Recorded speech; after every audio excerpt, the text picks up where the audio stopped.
Hey everyone, happy Easter, and today I'm going to look at a Leela TCEC game against Stockfish in, again, the TCEC finals, Superfinal in fact, and this game was played on the 10th of April and it's round 12. In this game Leela's playing white and Stockfish is playing black, so straight away I'll just get through the book moves, which were E4 E6, D4 D5, Knight C3, Bishop B4, E5 and B6, and this was the last of the book moves.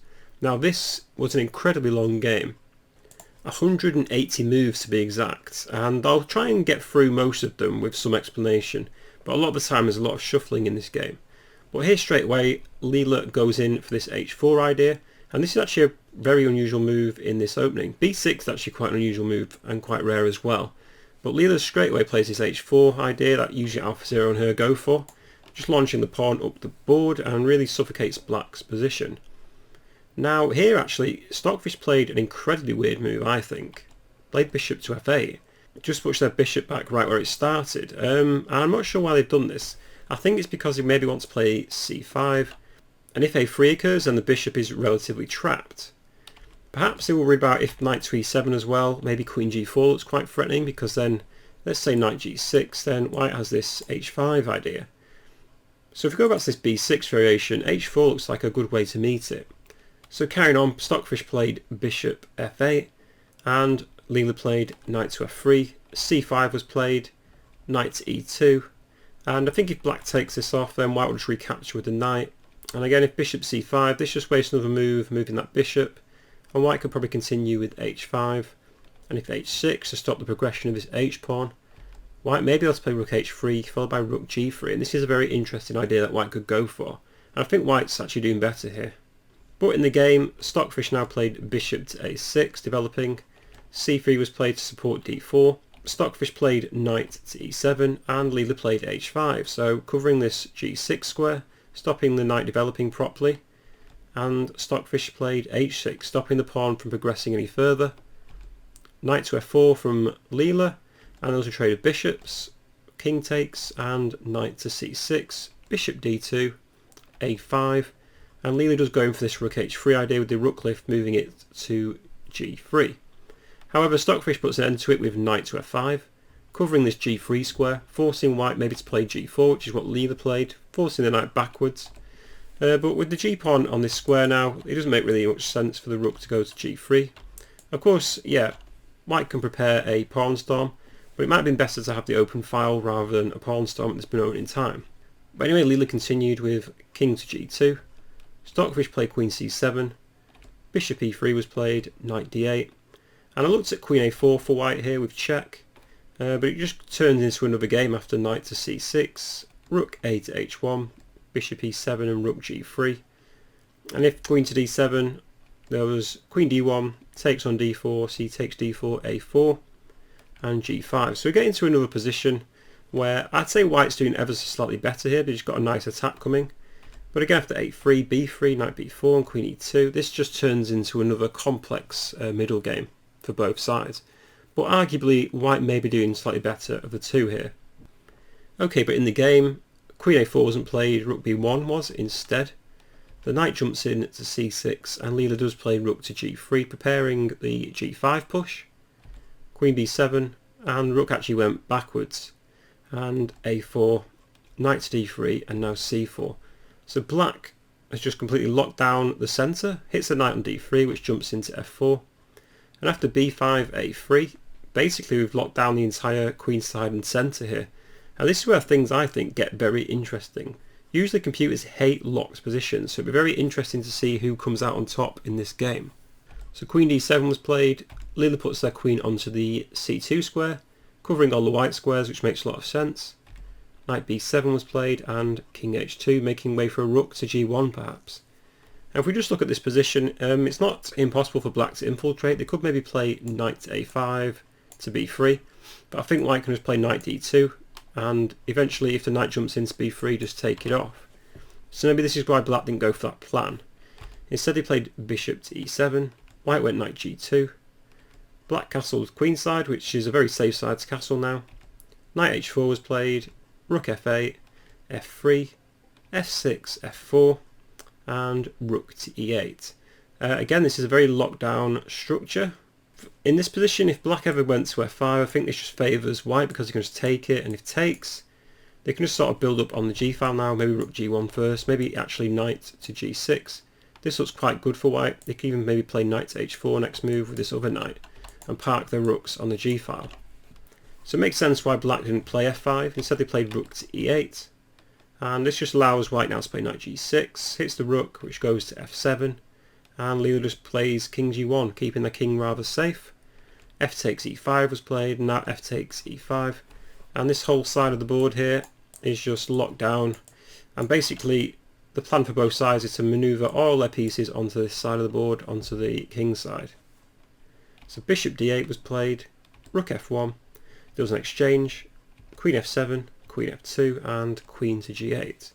So both sides are actually locked down, but white has a huge space advantage here and now has control of the f file once you play rook to f3. Now I looked at knight to e7 here, see if black wanted to try and kick this annoying knight off on g6, but rook f8 is incredibly strong, and after a few trades, after knight takes f8, knight takes e6 is coming and it's impossible to defend that pawn. The bishop on d8 stops the knight getting in, and the knight on f8 covers this e7 square.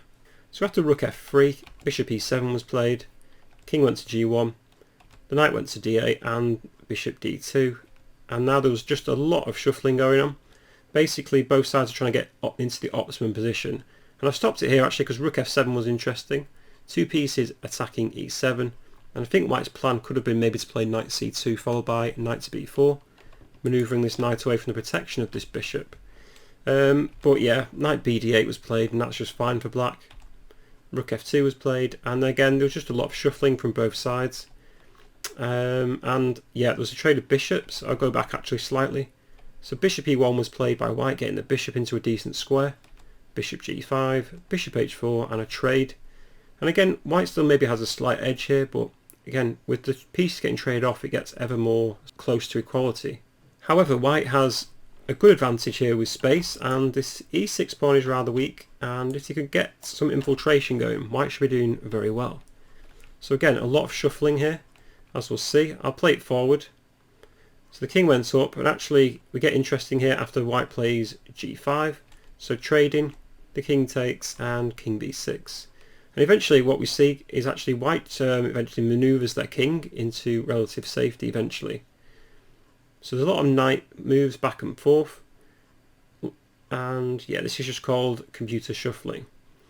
But it gets interesting when on move 87 black goes b4. So king g2, king b6, rook f2, and interestingly here black plays the move b4, sacking a pawn. And I put it as interesting, but I think it's just to avoid maybe a 50 move rule, perhaps.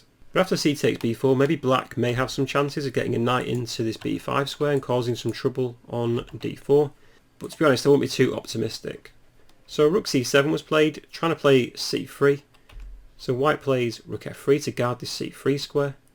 And after king a7, knight to f4 was played, and three pieces are now hitting this e6 pawn. So black defends with knight to f8, knight to e2 was played, and basically white's just going to block up this space with knight c3, and that should be a nice square for the knight to live on.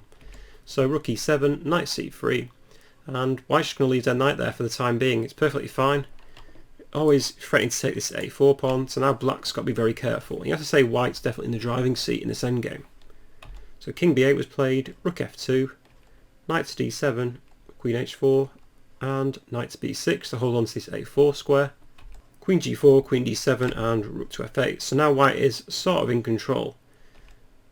Black plays rook e8, there's a trade of pieces, and knight to f3, queen h8 and queen g5. So white's got a very nice space advantage with this queen.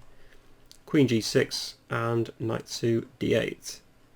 And white increases their space advantage ever so slightly with b5, stopping the knight jumping in to c6 here. Queen f8 and just queen g4. And eventually we see that actually Leela decides to park their king in the corner of the board to stop any checks when they've actually finally opened up the position, as we'll see. So queen g6, queen e7 and king a2 from Leela, keeping the king really safe. And black can't play queen takes h4 here because then queen takes g7 is good with check, king b8 and queen takes h6. and white has the passed h-pawn, and that should be an easy endgame. So in this game, king c7 was played, and again a few more queen moves shuffling going on, basically like a queen dance. But eventually there is actually a trade of queens. Queen takes e7, king takes e7, and we're in the endgame now, as you say. King b1, knight to g4, king c2, and it's like a knight dance now. But eventually, after knight to f4, king e7, white gets into a great position where, okay, they're attacking a4, attacking this e4 knight, knight goes to g5, there's a few more checks, but eventually the king crawls up the board. And here we have to say white's in an optimum position, because now this forces Stockfish to play g6.